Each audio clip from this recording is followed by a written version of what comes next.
সেদিন ও বিয়ে বাড়ি গেছে বলে তাকে ডিভোর্স দেবে বলতে মেজদির কি করে ডিভোর্স হয়? ডিভোর্সের কেস করবে তো করো, তার আগে আমি ডোমেস্টিক ভায়োলেন্সের কেস করব তোমার এগেইনস্টে, আর আজ পুলিশ স্টেশনেও যাব। কিন্তু আমাদের বড় মামি এখনো চুপ করে আছে। আর তুই এই কথাটা কি করে বলতে পারলি যে মেজ বউকে তুই ছেড়ে দিবি? আমি আর আর আর কখনো এরকম করবো না, ওকে ক্ষমা করে দাও। চলো, তুমি ক্ষমা চাইছো দিদি? কি ভুল করেছো তুমি? আমরা সবাই গেছিলাম, এতে কি এমন অপরাধ হয়ে গেছে? পল্টু দাদারও কোনো অধিকার নেই তোমার স্বাধীনতা কেড়ে নেওয়ার।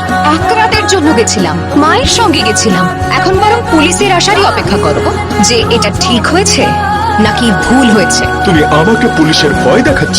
এইভাবে কোনো মহিলাকে অপমান করে তাকে বাড়ি থেকে বের করে দেওয়া উচিত নয়। যদি তুই সম্মান চাস তো সম্মান দিতেও শেখ। বাবা মা না, ওদের কোনো ক্ষমতা নেই, আমি ওদের থেকে কোনো সাহায্য পাবো না। সাহায্য নিজেকেই করতে হবে মেজদি। আমি তোকে কথা দিলাম যে এই বাড়ি থেকে তোকে কেউ বার করতে পারবে না।